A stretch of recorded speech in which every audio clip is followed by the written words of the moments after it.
اللہ رب ذوالجلال کی بارگاہ میں دعا کریں پروردگار عالم جناب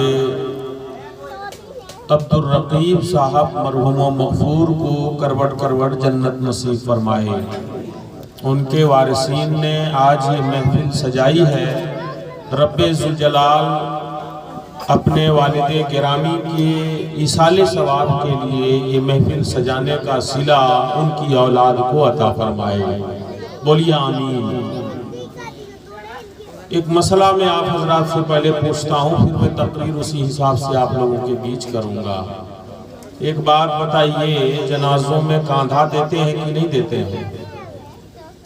جب چارپائی پہ جنازے کو لٹا لیتے ہیں تو پھر اٹھا کر انہیں جنازہ گاہ تک ہم لے کر کے جاتے ہیں۔ جنازے کو کاندھا دینے کا طریقہ مجمع میں سے کتنے لوگوں کو معلوم ہے؟ لجائیے گا نہیں، ایک دم بے خوف بتائیے، کیونکہ یہ دینی بات ہے، شریعت کا مسئلہ ہے، ہماری زندگی کی اہم ترین ضرورت ہے۔ اس لیے جب تک بتائیں گے نہیں مسئلہ حل نہیں ہوگا، کیونکہ آپ مدرسہ جا نہیں سکتے ہیں۔ آپ کی اتنی ساری ضروریات ہیں کہ آپ اپنے بال بچوں کی فکر میں ہیں، خود مدرسہ آپ لوگوں کی ذمہ داریوں پر چلتا ہے، اس وجہ سے آپ مدرسہ جا نہیں سکتے ہیں، تو باتیں آپ کو انہی محفلوں میں سیکھنے کو ملیں گی۔ بتائیے، جنازے کو کاندھا دینے کا سنت طریقہ معلوم ہے؟ دوسرا مسئلہ یہ پوچھنا چاہتا ہوں کہ جنازہ جو پڑھتے ہیں، جنازے میں کتنی چیزیں فرض ہیں، کتنی چیزیں سنت ہیں اور واجب ہے یا نہیں، یہ ساری چیزیں کسی کو معلوم ہے؟ نہیں معلوم ہے، تو آج بہتر ہوگا کہ یہ ساری چیزیں آپ کو بتا دی جائیں۔ ٹھیک ہے؟ یہی بتا دوں یا تقریر کروں؟ یہی بتا دیتے ہیں۔ چلیے ایک بار اور درود شریف سنائیے، اللہم صلی علی سیدنا و مولانا محمد بارک وسلم، صلو علیہ صلاۃ و سلام علیک یا رسول اللہ صلی اللہ تعالی علیہ وسلم۔ سب سے پہلے ایک بات میں عرض کرتا ہوں کہ جب کسی کا جنازہ ہوتا ہے تو سب سے پہلی جو ذمہ داری وارثین کے اوپر آتی ہے، بیٹا ہو بیٹی ہو، وارثین سب ہیں۔ ایک بار اس سے پہلے آئے تھے قاری رضا الدین کے یہاں، تو وارثین کے تعلق سے کچھ باتیں کی گئی تھی۔ جتنے بھی ہیں وارثین، بیٹا ہے بیٹی ہے، ان کی ماں ہے باپ ہیں ان کے، یا پھر ان کے بھائی لوگ ہیں، وہ سب وارثین میں آتے ہیں۔ کچھ قریب ترین ہیں اور کچھ تھوڑا سا قریب ہیں۔ تو جو جتنا زیادہ قریب ترین ہوتا ہے ان لوگوں پر اتنی بڑی ذمہ داری آتی ہے۔ ذمہ داری کیا آتی ہے؟ سب سے پہلی ذمہ داری یہ آتی ہے کہ ان کے اوپر کوئی قرض ہو تو وہ قرض ادا کریں۔ اگر دنیا سے وہ چلے گئے کوئی قرض کسی سے لے کر کے، اور انہوں نے جو مال چھوڑا ہے اس مال سے یا وارثین کے پاس جو دولت ہے اس دولت سے وہ قرض ادا کیا جا سکتا ہے، تو ان لوگوں پر یہ ذمہ داری ہے کہ وہ جلد سے جلد قرض ادا کر دیں۔ کیونکہ حدیث شریف میں ہے، اللہ کے رسول صلی اللہ تعالی علیہ وسلم نے ارشاد فرمایا ہے کہ اگر کسی کے ذمے میں قرض ہو اور وہ انتقال کر جائے تو جب تک اس کا قرض ادا نہیں کیا جاتا ہے اس وقت تک اس کی روح زمین و آسمان کے درمیان معلق رہتی ہے، لٹکی ہوئی رہتی ہے، ٹھکانے تک نہیں پہنچتی ہے۔ ہم لوگوں نے ایک عادت بنا لی ہے کہ جنازہ گاہ میں مولانا صاحب کو بول دیتے ہیں ذرا اعلان کر دیجئے گا، اور اعلان کروا دیتے ہیں، اور بعد میں جب ہفتہ دو ہفتہ مہینہ ایک دو مہینہ گزر جاتا ہے تو دھیرے دھیرے میت کی محبت بھی دل سے نکلتی چلی جاتی ہے اور قرض ادا کرنے میں لوگ پیچھے ہٹتے چلے جاتے ہیں۔ تازہ ترین جو کام ہوگا وہ بہت اچھا ہو جائے گا۔ ابھی ہرا ہرا ہے غم، ابھی بالکل تازہ ترین غم تھا، جتنی جلد وہ ادا کر دیں گے بغیر اختلاف کے ادا ہو جائے گا۔ ان کا مال بانٹنے سے پہلے اسی کے مال سے ادا کر دیں۔ مان لیجئے دنیا سے جانے والے نے 1,00,000 روپیہ چھوڑا، 50,000 روپے قرض لے رکھا تھا، تو انہی کے مال سے پہلے 50,000 ادا کر لیں اور پھر جو 50,000 بچے اس کو وارثین آپس میں تقسیم کریں، یہ نہایت آسان ہوگا۔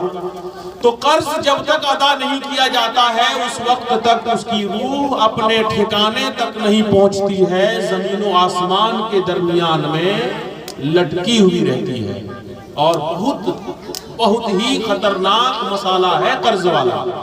جب تک قرض خواہ اپنا قرض معاف نہیں کرے گا، اللہ رب ذوالجلال بھی اسے معاف نہیں کرے گا۔ ہم لوگ اگر کسی سے لے لیتے ہیں قرضہ، ایک مثال دے رہا ہوں سماج کا جو حال ہے، قرضہ لے لیتے ہیں، 2 مہینہ 4 مہینہ گزر گیا، دینے والا اگر نہیں مانتا ہے نا تو من میں سوچنے لگتے ہیں بھولے گے لاٹھی چھوڑ دن کی دے بھی، اور جب تک نہیں مانگتا ہے، بعض لوگوں کو تو مانگنے سے بھی نہیں دیتا ہے، مانگ دیجئے تو جھگڑا کھڑا ہو جاتا ہے۔ پیسہ دے کے لوگ بولتے ہیں کہ اگر کسی سے دوستی ہو اور جھگڑا کرانا ہو آپس میں تو قرضہ دے دے، جھگڑا ہو ہی جائے گا۔ قرض جس سے بھی لیا ہے آپ نے، چاہے وہ 1 روپیہ ہو، چاہے 1000 روپے ہو، چاہے لاکھ روپے ہو، جب تک آپ ادا نہیں کرتے ہیں قرض وہ ادا نہیں ہوگا، اور جب تک وہ معاف نہیں کرتا ہے تب تک وہ قرض اللہ رب ذوالجلال بھی معاف نہیں فرمائے گا۔ حقوق العباد میں سے ہے، اس لیے ذمہ داری ہے وہ ادا کریں۔ تو پہلی ذمہ داری وارثین کے اوپر یہی آتی ہے کہ اگر میت کے اوپر قرض ہو تو اس کو وہ ادا کریں۔ دوسری ذمہ داری یہ آتی ہے کہ ان کی تجہیز و تکفین کا انتظام کریں۔ اگر وصیت کیا ہو تو وصیت پر بھی عمل کریں۔ بعض میت دنیا سے جانے سے پہلے کہہ لیتے ہیں کہ میرے مال میں سے اتنا حصہ فلاں کو دے دینا، تو ان کے مال میں سے اتنا حصہ فلاں کو دینا بھی لازم ہے۔ کب؟ جبکہ انہوں نے اپنے ثلث مال سے کم میں وصیت کیا ہو۔ اس کو مثال سے میں سمجھا دیتا ہوں، بات آسان ہو جائے گی۔ جیسے کوئی دنیا سے جانے والا چلا گیا، اس نے اپنے پیچھے 99,000 روپے چھوڑا۔ کتنے ہزار؟ 99,000۔ اس کو 3 حصوں میں بانٹیں گے تو 33,000 کر کے ہوگا۔ 33,000 روپے تک اگر اس نے وصیت کیا ہے کہ کسی کو 33,000 یا 32,000 یا 30,000 یا 25,000 یعنی 33 سے کم کسی کے لیے وصیت کیا ہے تو اس میں سے دینا چاہیے، لازم ہے اس وصیت پر عمل کرنا۔ اور اگر اس سے زیادہ کر دیا ہے 50,000 دے دینا تو اس پر عمل کرنا واجب نہیں ہے۔ ثلث مال پر وصیت نافذ ہو جاتی ہے، اس کا ادا کرنا لازم ہو جاتا ہے۔ تو تجہیز و تکفین کا اہتمام کریں۔ کفن کاٹنے کا ایک مسئلہ بڑا اہم آ جاتا ہے، اور اکثر جگہوں پہ میں نے ایسا بھی دیکھا ہے، میں کسی کی تنقیص یا تحقیر نہیں کرتا ہوں، اچھے خاصے پڑھے لکھے لوگ بھی کفن کاٹنے کے ٹائم میں پیچھے ہٹ جاتے ہیں۔ وجہ یہ ہے کہ مسئلہ بڑا پرپیچ لوگ سمجھ رکھے ہیں اور اس کو سمجھنے کی کوشش نہیں کرتے، جبکہ نہایت آسان تر ہے۔ میں ایک بار بتانا چاہتا ہوں، آپ لوگ سنیں گے غور سے؟ اگر سن لیا غور سے تو میں بڑے بھروسے سے کہتا ہوں انشاءاللہ کبھی بھی کوئی جنازہ ہوگا تو صحیح طریقے سے کفن آپ کاٹ لیں گے۔ بعض جگہوں پہ لوگ ایک آدھ ہوتے ہیں جن کو بورو بلایا جاتا ہے، بلا کے لاؤ جنازے کا کفن وہ کاٹے گا۔ وہ صاحب آئے، ان کو جیسا معلوم ہے وہ کاٹ دے گا۔ اگر کوئی مولانا بھی وہاں مسئلہ بتائے گا نا، وہ کہے گا ہم سے زیادہ آپ جانتے ہیں کیا، میں 50 سال سے کاٹ رہا ہوں، میں 20 سال سے کاٹ رہا ہوں، اور وہ الٹا ان کو روک دما کر کے بٹھا دیتے ہیں۔ وجہ یہ ہے کہ مسئلہ ان کو بھی نہیں معلوم صحیح سے، میں بتا دیتا ہوں آپ کو، غور سے سنیں۔ اگر مرد کا جنازہ ہے تو اس میں سنت کفن یہ ہے کہ 3 کفن دیا جائے، سنت 3 کفن دیا جائے مرد کو، اور عورت ہے تو 5 کفن دیا جائے۔ پہلے مرد کا طریقہ سنیے تو آسان لگے گا آپ کو۔ 3 کفن دیا جاتا ہے۔ ایک یہ کفن ہے کہ جس کو چادر بولتے ہیں، لفاف، آدمی جتنا لمبا ہے اس سے اتنا بڑا پھاڑا جائے کفن کو کہ دونوں طرف گانٹ دے کر باندھ سکیں۔ یعنی اگر 5 فٹ کا آدمی ہے تو 1 فٹ ادھر بڑھا دیجئے، 1 فٹ ادھر بڑھا دیجئے، کیا فٹ ہوا؟ 7 فٹ کفن پھاڑ لیجئے، آسانی سے ہو گیا۔ ایک ہو گیا۔ دوسرے نمبر کا کفن ہے تہبند، لنگی جس کو ہم لوگ بولتے ہیں اپنی زبان میں، لیکن یہ لنگی نہیں جو گھر میں پہنتے ہیں، ہم لوگ تو کمر میں لنگی پہنتے ہیں، وہ تہبند جو ہے وہ کمر تک نہیں ہے، سر کے چوٹی سے لے کر کے پاؤں کے ناخن تک جتنا لمبا ہے وہ آدمی، پھر اتنا ہی بڑا ایک کفن کاٹا جائے۔ کیا فٹ کا آدمی تھا؟ ابھی ہم لوگوں نے 5 فٹ کا مانا ہے، تو 5 فٹ کا کاٹ لیجئے۔ ادھر 7 فٹ اور ادھر 5 فٹ، کتنا ہو گیا؟ 12 فٹ کفن آپ کا خرچ ہو چکا ہے۔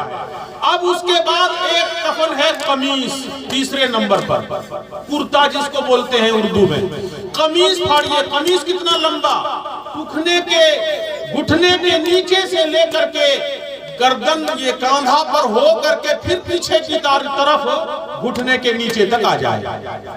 تو مان لیجئے 5 فٹ کا آدمی ہے، ایک بیتا تو ادھر کاٹ دیا ہم نے، چھوڑ دیا، ٹھیک ہے، کیونکہ کرتا اس پر نہیں پہنے گا، کرتا یہی سر میں پار کر دے گا، تو یہاں ایک بیتا چھوڑ دیا اور ادھر ایک بیتا چھوڑ دیا، 2 بیتا یعنی ایک ہاتھ لگ بھگ چھوڑ دیا ہم ہے نا۔ 3 فٹ میں سے ایک ہاتھ، 5 فٹ میں سے اگر ایک ہاتھ چھوڑ دیا 1.5 فٹ لگ بھگ، تو کتنا بچتا ہے؟ 3.5 فٹ، 3.5 دونی 7 فٹ ہو گیا۔ اب 7 فٹ کا ایگو پھاڑ لیجئے، سمجھ بات آ رہی ہے؟ 7 فٹ کا ایگو پھاڑ لیجئے اور اس کو دونوں کو 2 تہہ کر لیجئے برابر، اور اوپر میں سر میں گھسانے کے لیے گردن بنا لیجئے، اور مرد ہو تو اس کے مونڈھے پر چیرا لگائیے یہاں پر، اور عورت کا کفن بنا رہے ہیں تو سینے کے پاس ایسے چیر لگائیے گردن گھسانے کے لیے۔ بات سمجھ میں آ رہی کہ نہیں آ رہی؟ نہیں، آگے اور پیچھے دونوں سائیڈ برابر رکھیے، دونوں سائیڈ برابر رکھیے، مرد کے لیے مونڈھے پر چیریے، عورت کے لیے سینے پر چیر دیجئے کپڑا، اور سر میں پہنانے کا وہ بنا لیجئے۔ 3 کفن ہو گیا نا؟ یہی 3 کفن مردوں کو لگتا ہے۔ نمبر 1 پر آپ نے چادر دیا تھا جو 7 فٹ کا تھا، دوسرے نمبر پر تہبند جو 5 فٹ کا کاٹا تھا، تیسرے نمبر پر قمیص جو دونوں طرف کا ملا کے 7 فٹ کا ہم نے کاٹا تھا، تو 12 فٹ اور 7 فٹ کتنا ہو گیا؟ 12 اور 17 کتنا ہوا؟ خالی ہم سوچتے تھے مولانا ہی لوگ حساب میں کمزور ہے، آپ لوگ بھی کمزور لگ رہے ہیں۔ 19 فٹ کا آپ کو کفن میں لگے گا، باقی نہلانے کے وقت کے لگے گا، وہ جو عموماً ہماری یہاں عادت ہے مصلی جنازہ میں بچھانے کے لیے بھی تھوڑا سا رکھتے ہیں، بعض جگہوں پر لوگ کپڑا دینے لگے ہیں آج کل بانس کے بعد، جبکہ کپڑا دینے میں تجزیہ مال زیادہ ہے، اس لیے آپ پوال وغیرہ دیجئے، وہ بھی ایک اچھی چیز ہے اور اس سے بھی محفوظ رہتی ہے قبر۔ بہرحال تو اتنا کفن مرد کے لیے سنت ہے جو دینا چاہیے۔ اب پہنانا کیسے ہے یہ غور سے سنیے، یہی اہم ہے۔ کفن تو آپ نے 3 کاٹ لیا ہے، پہنانا کیسے ہے؟ چارپائی پہلے رکھیے، چارپائی پر نہ پہلے بچھائیں گے۔ پہلے کفن بچھانے میں سب سے پہلے 7 فٹ کی چادر جو ہم نے کاٹی تھی وہ بچھا دیجیے، سمجھ بات آ گئی؟ 7 فٹ والی چادر بچھا دیجیے، پھر اس کے بعد اس کے اوپر 5 فٹ کی جو ہم نے تہبند ہم نے کاٹا ہے اس کو بچھا دیجیے۔ اس کے اوپر جو قمیص ہے، قمیص پیٹھ کی سائیڈ میں جو رہے گا، پیٹھ کی طرف جو قمیص کا حصہ رہے گا، کرتے کا حصہ، اس کو بچھا دیجیے اور پھر باقی حصہ وہاں پر موڑ دیجیے، سمجھ بات آ رہی؟ اب جنازے کو نہلا کے لایا، اس پر لٹا دیا، اور لٹانے کے بعد قمیص میں جو گردن بنایا ہے اس میں گھسا کے اس کی گردن میں پہنا دیا۔ اب جو بھی کپڑا پہنا کر آپ لائے تھے اس کو نیچے سے کھینچ لیجئے، اور اس کے بعد اس کو موڑنا شروع کیجئے۔ موڑنا کیسے ہے؟ پہلے بائیں جانب، بعد میں داہنا، داہنا اوپر رہے گا، یہ دھیان میں رکھیے گا، داہنا اوپر بایاں نیچے موڑتے جائیے۔ پہلے ایک کفن قمیص کو موڑا، پھر اس کے اوپر سے کیا موڑا؟ بولیے گا ذرا آپ لوگوں کی مدد اب چاہیے، تہبند اب موڑ دیجئے۔ اس کے اوپر سب سے اوپر چادر کو موڑیے اور موڑ کر کے پاؤں کی طرف، سر کی طرف، اور بیچ میں بھی ایک جگہ گرہ لگا دیجئے رسی سے، تاکہ کفن اڑنے نہ پائے۔ یہ مرد کا ہو گیا۔ آسان ہے کہ نہیں ہے؟ لیکن بہت مشکل ہم لوگ سمجھتے رہتے ہیں، اس لیے مشکل لگتا ہے۔ عورت کے لیے اس میں 2 کفن بڑھا دینا ہے۔ یہ جو ہم نے چادر پہنائی نا مرد کو، اس کے اوپر سینہ بند عورت کو دیا جاتا ہے، سینے سے لے کر کے کمر تک، یہاں ران تک، اتنا لمبا کپڑا ایک کاٹیے تاکہ وہ چادر کے اوپر لپیٹ دیا جائے، ٹھیک ہے؟ ایک یہ بڑھا، اور ایک ہے نقاب، یعنی چہرے کی چوڑائی کے برابر، یہاں سے لے کر کے پیچھے پیٹھ تک، یہاں تک ایک کپڑا کاٹیے اور قمیص کے نیچے بچھائیے۔ کہاں؟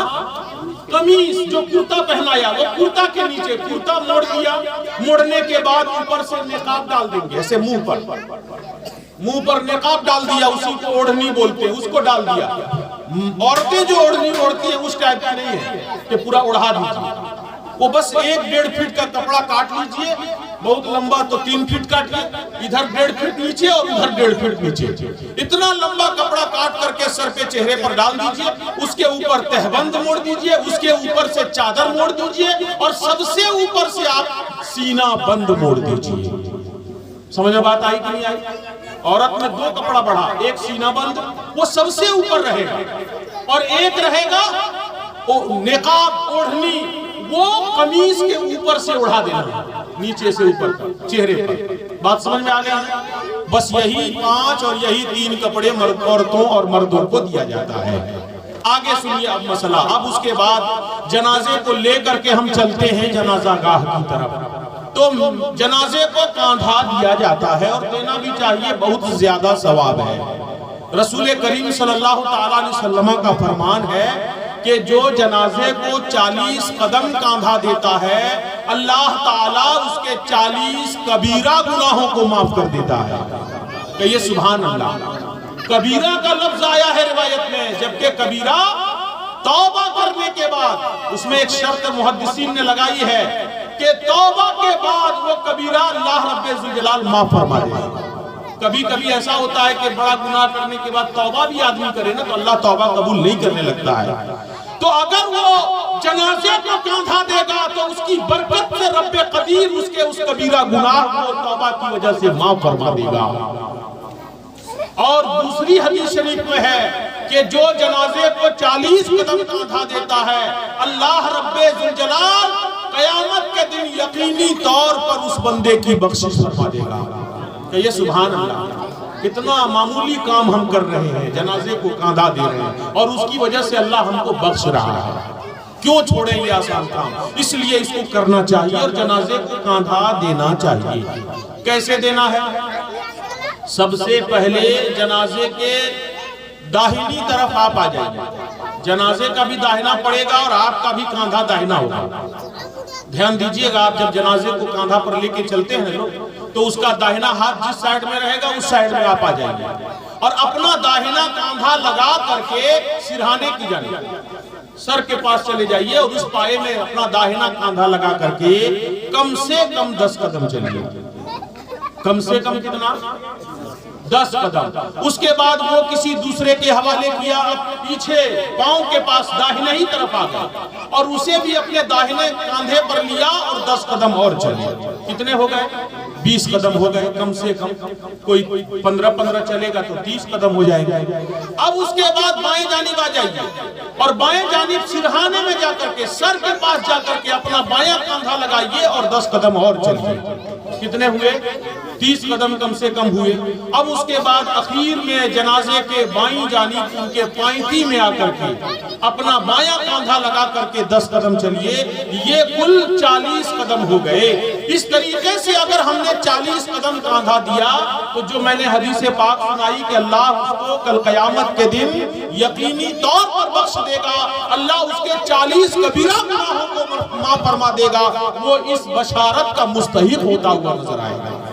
سبحان اللہ۔ اچھا، جنازے کے پیچھے جاتے ہوئے بیہودہ گپ نہیں کرنا چاہیے، بیکار باتیں نہیں کرنی چاہیے جس میں دنیا میں لہو و لعب یا دنیا میں مگن ہونے کا خوف ہو۔ حضرت عبداللہ ابن مسعود رضی اللہ تعالیٰ عنہ ایک صحابی رسول ہیں، جلیل القدر صحابی ہیں، جنازے کے پیچھے چل رہے تھے۔ ایک شخص جو ہے گپ کر رہا تھا، نہیں بلکہ مسکرا رہا تھا۔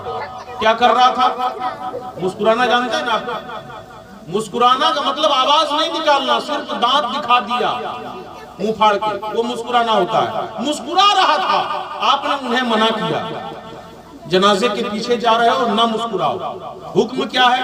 جنازے کے پیچھے جاؤ تو یا تو تسبیح و تحلیل کرتے ہوئے جاؤ، یا پھر جنازے کے کو دیکھ کر کے آخرت کی فکر کرو، سوچتا ہوا جاؤ کہ کل مجھے بھی اسی چارپائی پر لٹا کر اسی طرح لے جایا جائے گا۔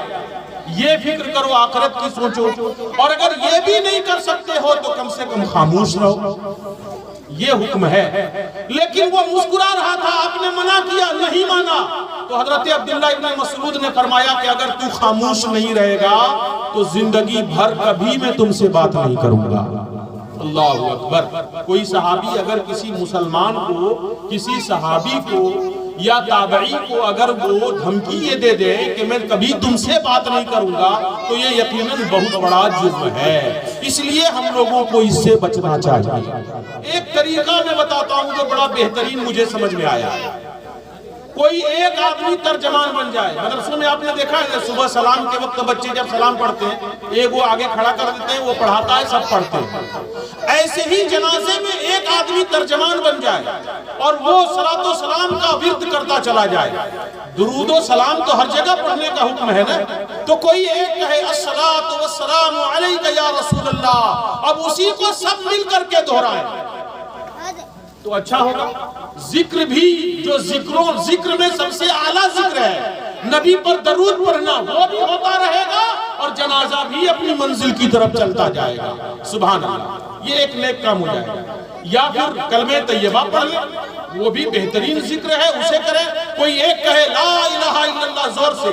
کبھی کبھی لوگ کہتے ہیں، کچھ دور چلنے کے بعد ایک بار کہا اور پھر چپ، پھر کچھ دور تک گئے، کچھ کہا پھر چپ۔ بعض جگہ لوگ منزل بھی کرتے ہیں، ہاں رکھ کے چلتے۔ منزل کرنا سمجھ رہے ہیں، جہاں پہ تھوڑی سی ٹرننگ پوائنٹ آئی وہاں پہ جنازے کو رکھ دیں گے گھما اور رکھنے کے بعد وہاں پہ کچھ پڑھتے ہیں اور اس کو پھر اٹھا کر کے لے کر کے منزل کی طرف ادھر میدان میں چلتے ہیں جہاں جنازہ پڑھنا ہے۔ کہیں پہ میں نے 3-4 منزل کرتے ہوئے دیکھا، پوچھا میں نے ان سے کیا ہو رہا، بولے منزل کر رہے ہیں۔ کیا کر رہے ہیں؟ منزل۔ فتاوی عالمگیری شریف کے اندر جس کو 500 علماء کرام نے مل کر کے لکھا ہے، اس کتاب کے اندر یہ رقم ہے کہ جنازے کو گھر سے لے کر نکلنے کے بعد راستے میں کہیں پر منزل کرنا مکروہ ہے۔ کیا ہے؟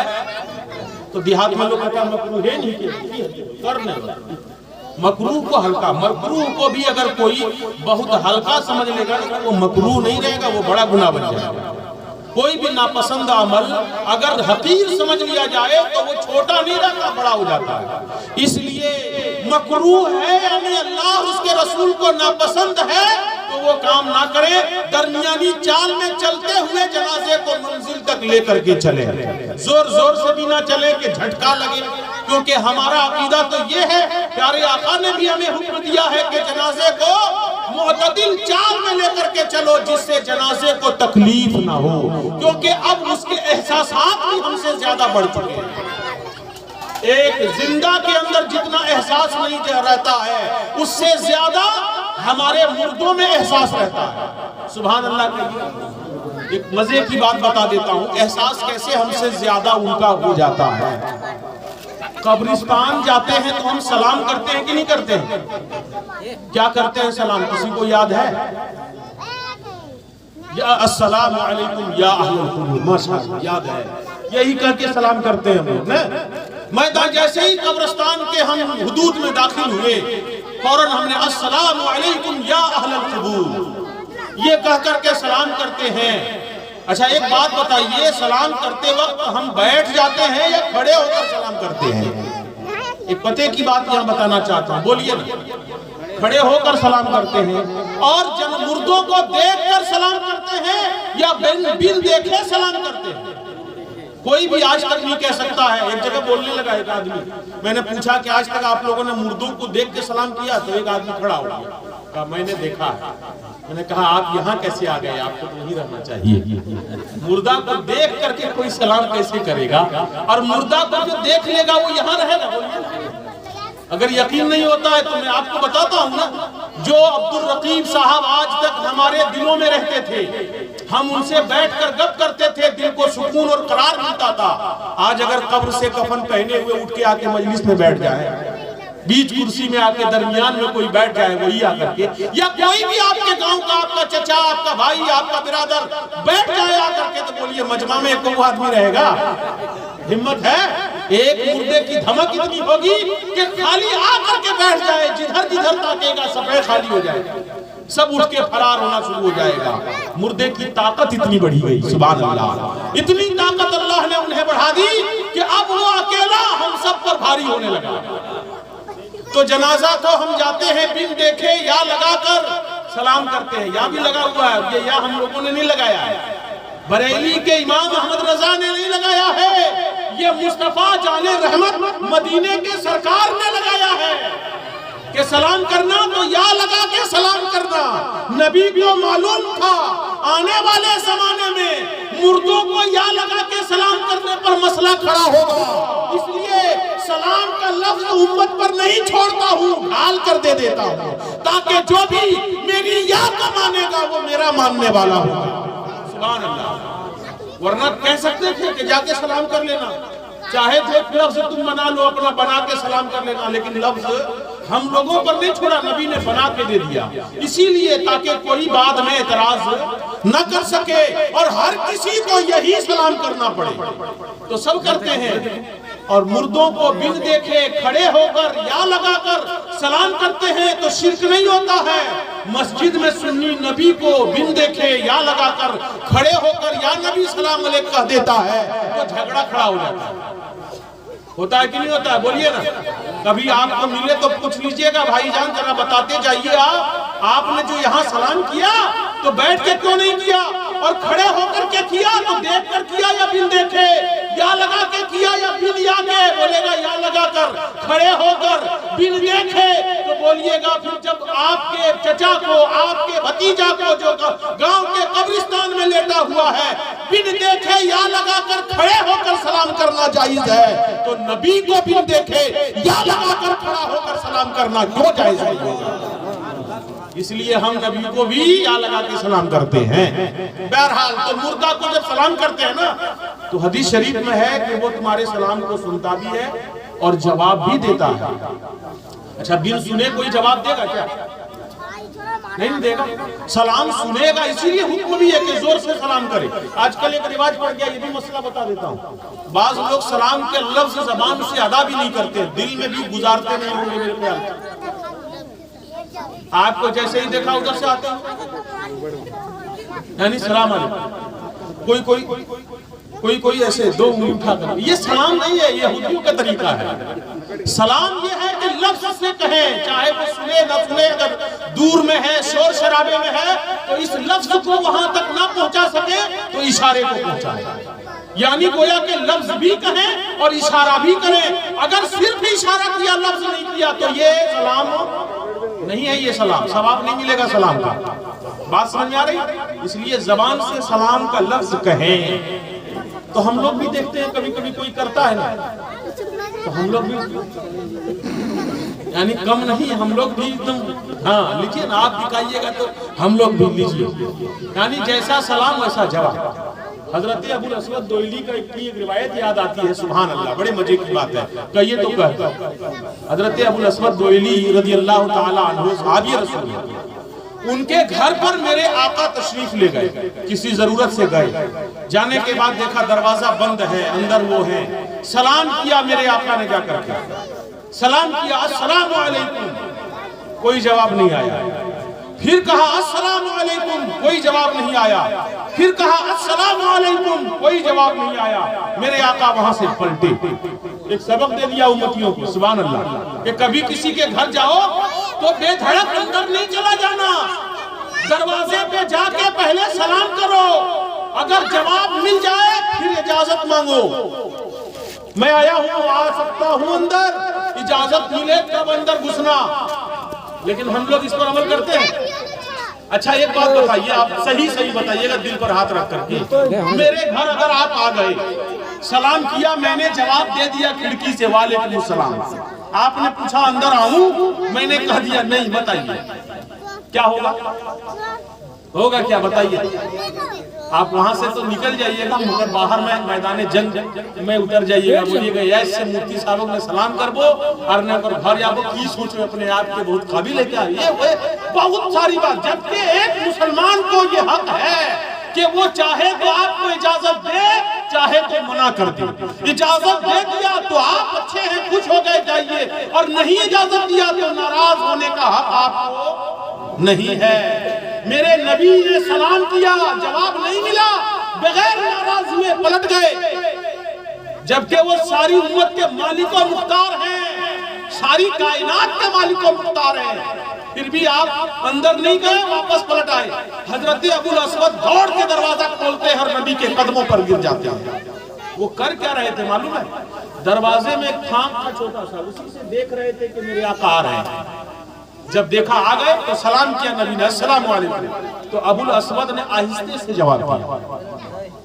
کیوں؟ اس لیے کہ آہستہ جواب دوں گا، نبی نہیں سنیں گے تو پھر سلام کریں گے، پھر سلام کریں گے۔ نبی کا سلام بار بار آئے گا مجھ پر، امام الانبیاء کا سلام بار بار آئے گا۔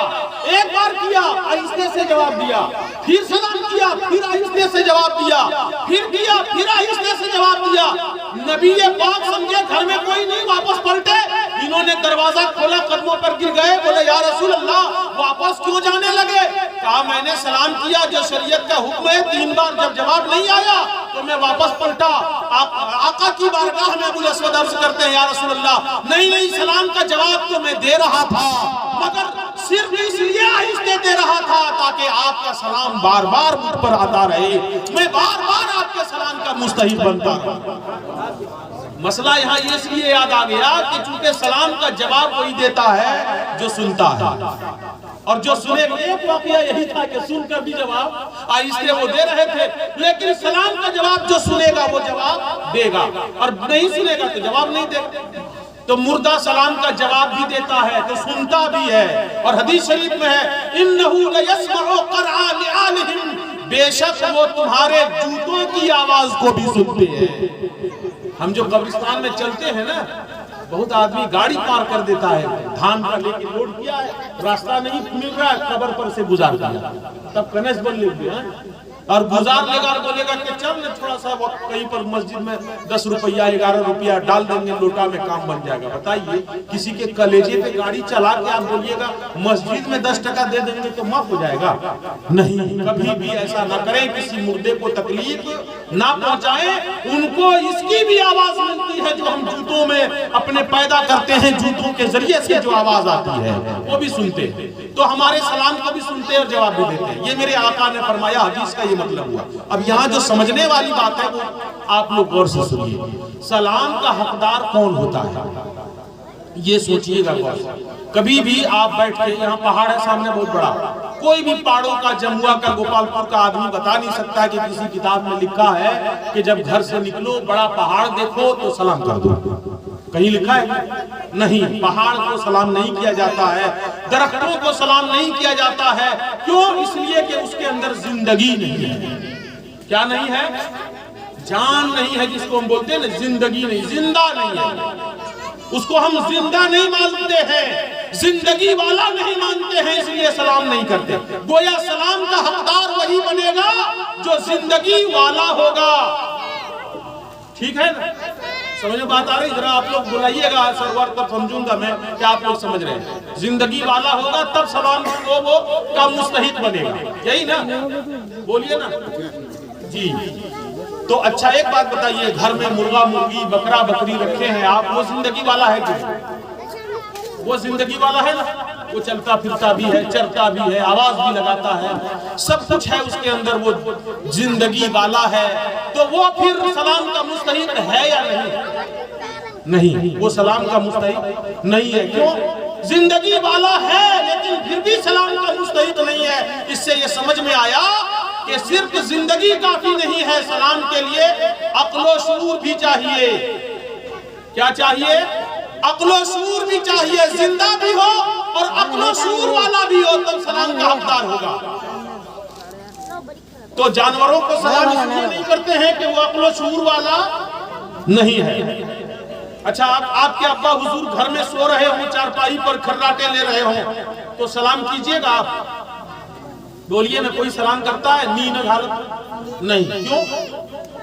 زندہ بھی ہے، عقل و شعور والا بھی ہے، پھر سلام کیوں نہیں کرتا؟ اس لیے نہیں کیا جاتا کہ عقل و شعور تو ہے مگر ابھی عقل و شعور ان کا کام نہیں کر رہا، ابھی سویا ہوا ہے، ابھی عقل و شعور کام نہیں کر رہا ہے، اس لیے اس کو سلام نہیں کیا جائے گا۔ تیسری چیز کیا چاہیے سلام کے لیے؟ سلام کے لیے ایمان بھی چاہیے۔ ورنہ کوئی غیر مسلم اگر آ جائے، زندگی والا بھی ہے، عقل و شعور والا بھی ہے، پھر بھی سلام کا حقدار بولیے نہ ہوتا ہے؟ نہیں ہوتا ہے۔ سلام کا حقدار وہی ہوگا جو زندگی والا بھی ہو، عقل و شعور والا بھی ہو، دین و ایمان والا بھی ہو۔ جب یہ تینوں چیزیں پائی جائیں گی تو سلام کا حقدار ہو جائے گا۔ اب آ جائیے قبرستان۔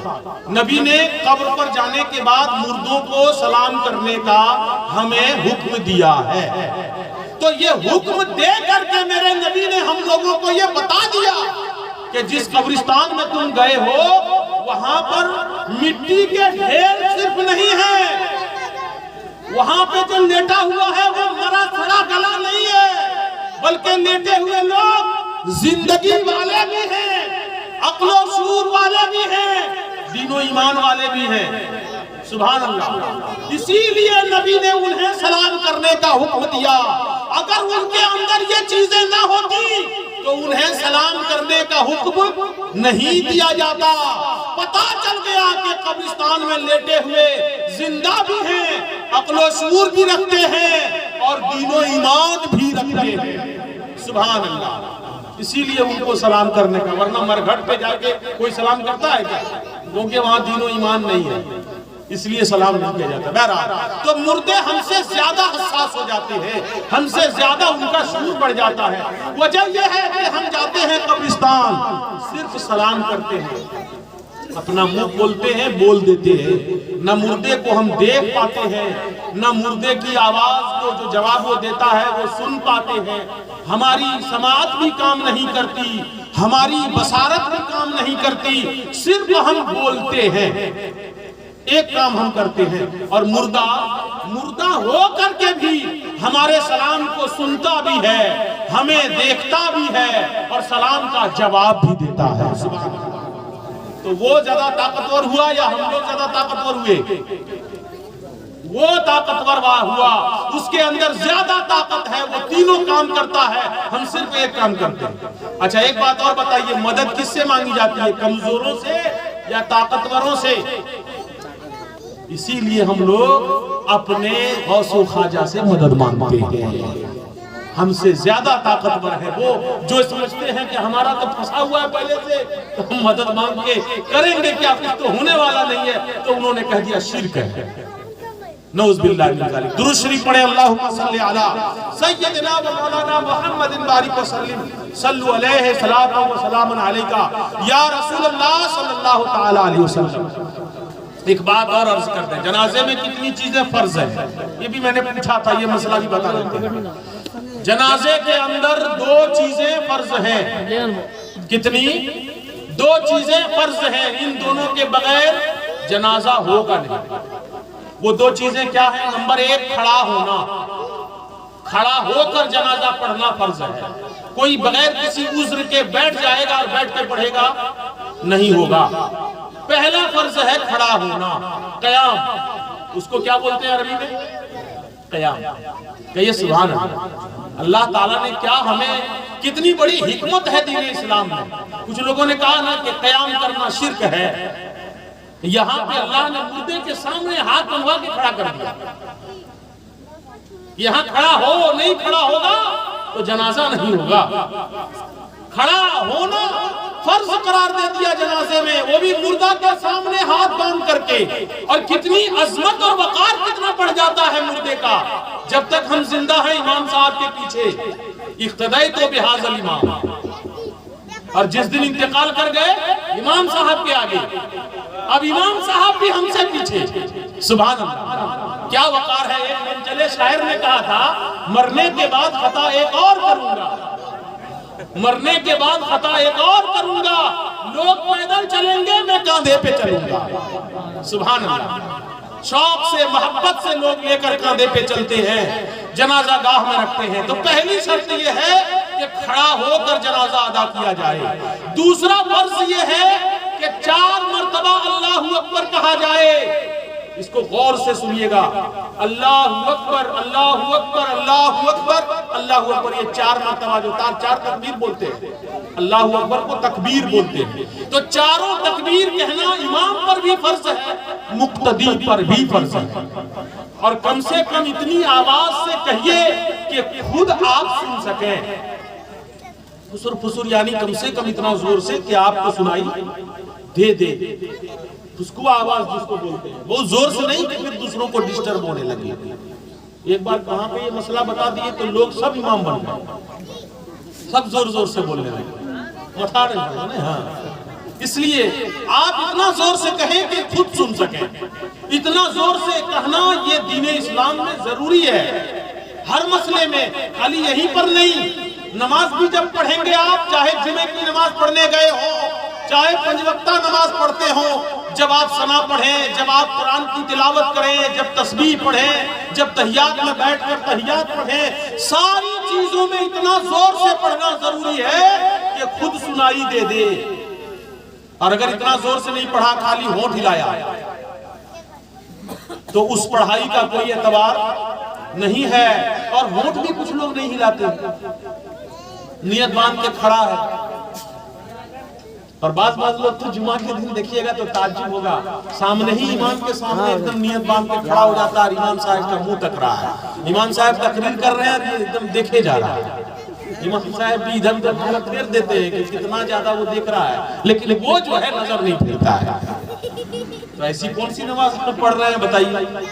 ان لوگوں کو چاہیے کہ اس کا خیال کریں، تو تلاوت بھی، اچھا ایک مسئلہ اور بتا دیتے ہیں، مرغا مرغی ذبح کرتے ہیں نا لوگ، اس میں بھی اتنا زور سے کہنا ضروری ہے کہ خود سنائی دے دے، اور اگر اتنا زور سے نہیں کہا، من ہی من میں کہا یا خالی ہونٹ ہلایا تو جانور حلال نہیں ہوگا، وہ حرام ہو جائے گا۔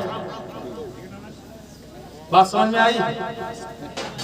ہاں اس کو غور سے سنیے، اسی لیے ذبح بھی لوگ امامیت شاید کرواتا ہے ان کے، بہت آدمی امام سے، اس کے لیے تو کہیں کہیں پر لفڑا ہے، امام اگر مرغا ذبح نہیں کیا تو امام ہی کو ذبح ہو جائے، کر دینا ہوگا، ایک دن اگر کہہ دیا کہ نہیں کریں گے، دوسرے دن امام کی خیریت لیں گے، مرغا مرغی ذبح کریں، خود کھائیں تو خود ذبح کریں، کیوں دوسروں سے آپ ذبح کروائیے گا، آپ خود اس لائق بن جائیے۔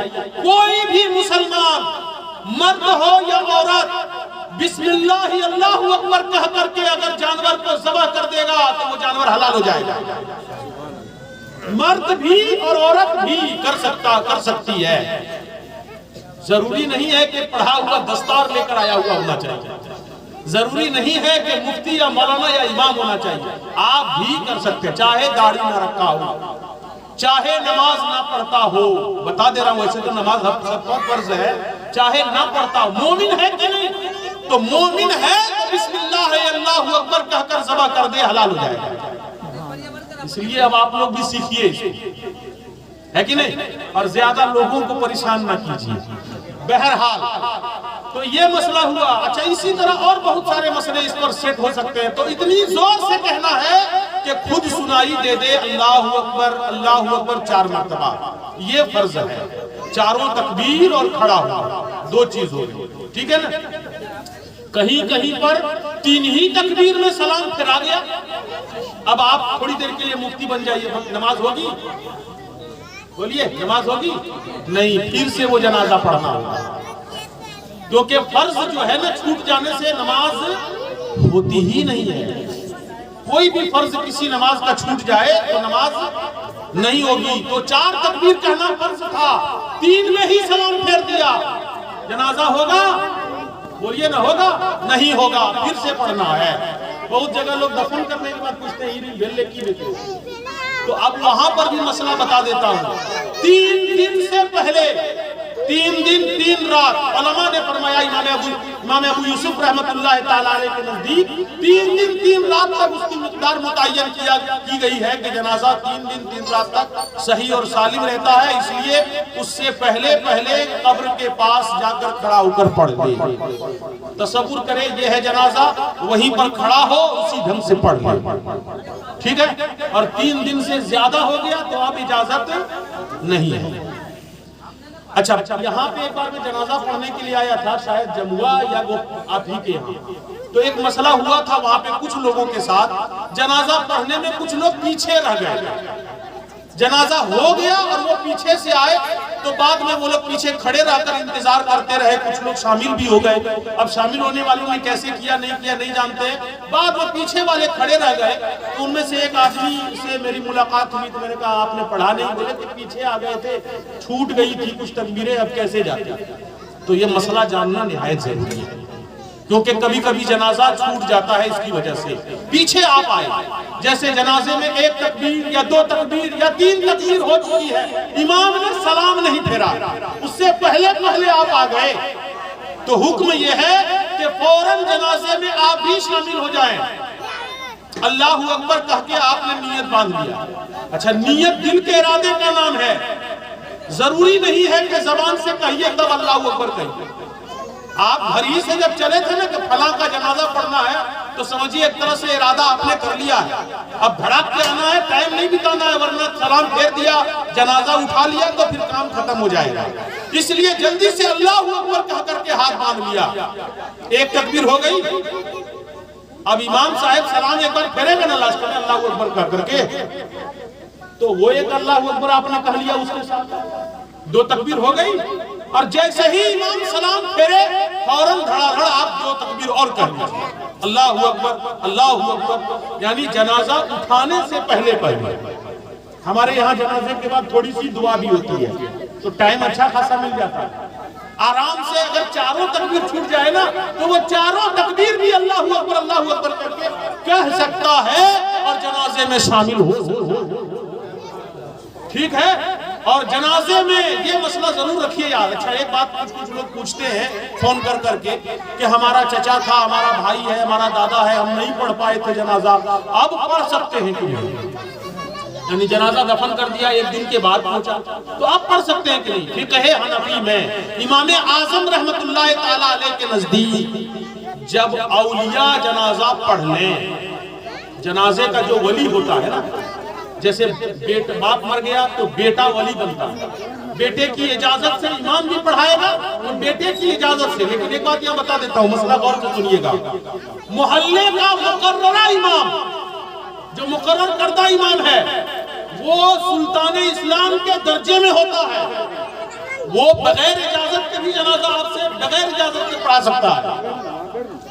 ایسے ہی عالم علماء بلد سلطان اسلام کے درجے میں ہوتا ہے، بغیر اجازت انہیں جنازہ پڑھانے کا حق ہے، کیونکہ وہ بھی اولیاء میں سے ہے، بادشاہ اسلام بھی اسی میں سے ہے۔ لیکن پھر مسئلہ سنیے، اگر ولی کی اجازت سے جنازہ پڑھا گیا ہے، بیٹے سے پوچھ کر پڑھا دوں، بیٹے نے کہا پڑھا دوں، تو اب اس جنازے کے بعد کوئی بھی دوسرا آدمی اسی شخص کا جنازہ نہیں پڑھ سکتا، جائز نہیں ہے، یعنی پڑھے گا تو ثواب نہیں ملے گا، گناہ ہو جائے گا، ناجائز کام کر رہا ہے۔ اچھا، اور اگر ولی نے اجازت نہیں، خود جنازہ پڑھ لیا، اولیاء میں سے کسی نے بھی جنازہ پڑھ لیا، تو اب اس کے بعد سب کے لیے راستہ بند، اب کوئی نہیں پڑھ سکتا اس کے بعد امام اعظم کے نزدیک۔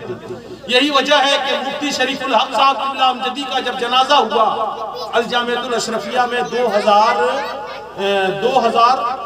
غالباً 2000 میں یہ ہوا تھا، 2000 میں، سن 2000 میں، جس سال ہم لوگوں کا جھارکھنڈ الگ ہوا تھا، 2000 میں، ہاں، تو اسی سال ان کا انتقال ہوا تھا، اشرفیہ میں ان کا جنازہ ہوا، تو کوئی بھی ولی اس میں شامل نہیں تھا، ولی سے مراد اللہ کا ولی نہیں، جنازے کا ولی، کوئی ولی شامل نہیں تھا، نہ کسی کی اجازت کی، اپنی مرضی سے مبارک پور والوں نے جنازہ پڑھ لیا، اور پھر گھوسی میں جا کر کے ان کا جنازہ دوبارہ پڑھا گیا، وہ ولی کی اجازت سے، اور وہاں جیسے ہوا اب دوبارہ کوئی نہیں پڑھ سکتا ہے۔ یہ مسئلہ بھی ذہن میں رکھے۔ بہرحال تو جنازے میں 2 چیزیں فرض ہیں، ان دونوں کو خاص خیال میں رکھے، 4 تکبیر کہنا اور کھڑا ہو کر کے کہنا، یہ فرض ہے، یہ ادا کر دیا، جنازہ ادا ہو گیا، اور اس میں 3 چیز سنت ہے، شامل کر لیجئے تو بہت اچھا ہے۔ نمبر 1 ثنا پڑھنا، نمبر 2 درود شریف پڑھنا، نمبر 3 میت کے لیے دعا کرنا، یہ سنت ہے۔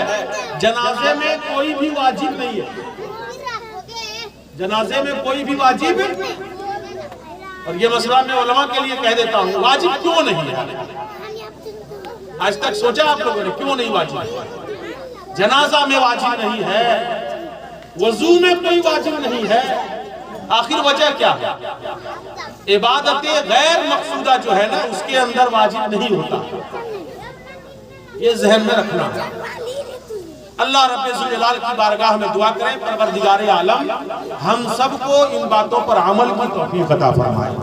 تقریباً جنازے کے مسائل اس میں آ گئے، اور اگر کچھ رہ گیا ہو تو جلدی سے پوچھ لیجیے۔